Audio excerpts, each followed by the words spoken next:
Kisah Datu Nuraya, di Pantai Jati, Munggu Karikil dekat Liang Macan.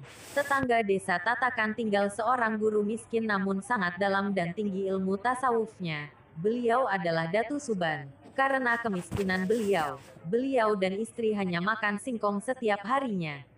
Pada saat lebaran hari raya, Datu Suban kedatangan 13 orang murid-muridnya, yaitu Datu Murkat, Datu Taming Karsa, Datu Niang Talib, Datu Karipis, Datu Ganun, Datu Argi, Datu Ungku, Datu Labai Duliman, Datu Harun, Datu Arsanaya, Datu Rangga, Datu Galudiang Bulan, dan Datu Sanggul. Ketika sedang menikmati hidangan yang disediakan tuan rumah, tiba-tiba datang seorang yang bertubuh sangat besar. Serta-merta mereka terkejut dan segera mengambil tombak dan parang untuk menghadang orang tersebut.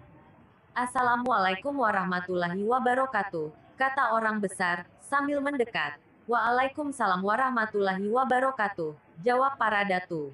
Lalu Datu Suban berkata kepada murid-muridnya bahwa orang yang memberi salam itu insya Allah akan berniat baik dan tidak membahayakan. Maaf, siapa saudara yang datang dan dari mana asalmu serta apa maksud saudara? Tanya Datu Suban.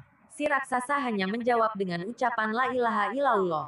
Setiap Datu Suban bertanya selalu dijawabnya dengan kalimat tauhid la ilaha illallah. Hingga 7 kali ditanya dan dijawab dengan 7 kali zikir tauhid itu.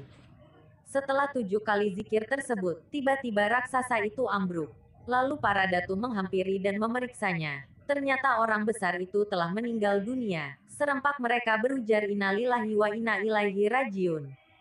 Melihat keadaan yang demikian, para datu yang berjumlah 13 orang tadi bingung, bagaimana cara memandikan dan menguburkannya. Apalagi saat itu musim kemarau panjang, biasanya tanah sangat keras, sedang lubang untuk penguburan harus lebar dan panjang, dan untuk memandikannya juga diperlukan air yang sangat banyak. Konon di tengah kebingungan para datu, tiba-tiba hujan lebat turun dan ketika mereka mengangkat jenazah dengan mengerahkan tenaga penuh, ternyata tubuh orang besar itu sangat ringan, hanya seperti segumpal kapas. Serentak mereka berseru subhanallah.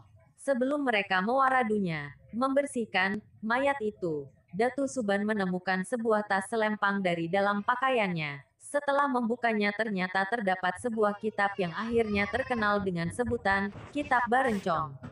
Para datu mulai membagi tugas membersihkan mayat ialah Datu Argi, Datu Niang Talib, Datu Ganun, Datu Labai Duliman, Datu Ungku, sedangkan Datu Karipis bertugas mencari batu nisan dari batu alam.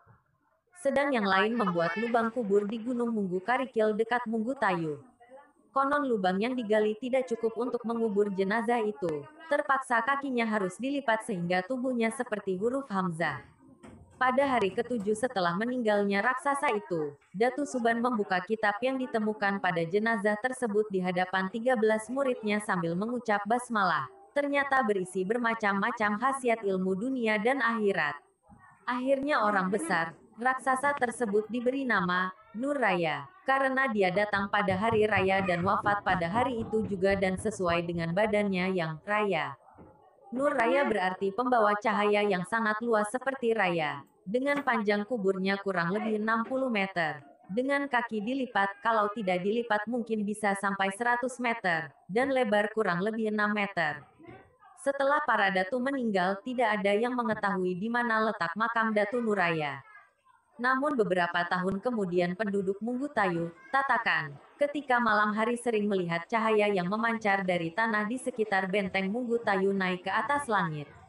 Salah seorang penduduk yang penasaran, berusaha mencari asal sumber cahaya tersebut, dan orang itu menemukan dua batu yang besar dengan jarak 45 meter lebih, dan persis seperti batu nisan yang menghadap ke arah kiblat.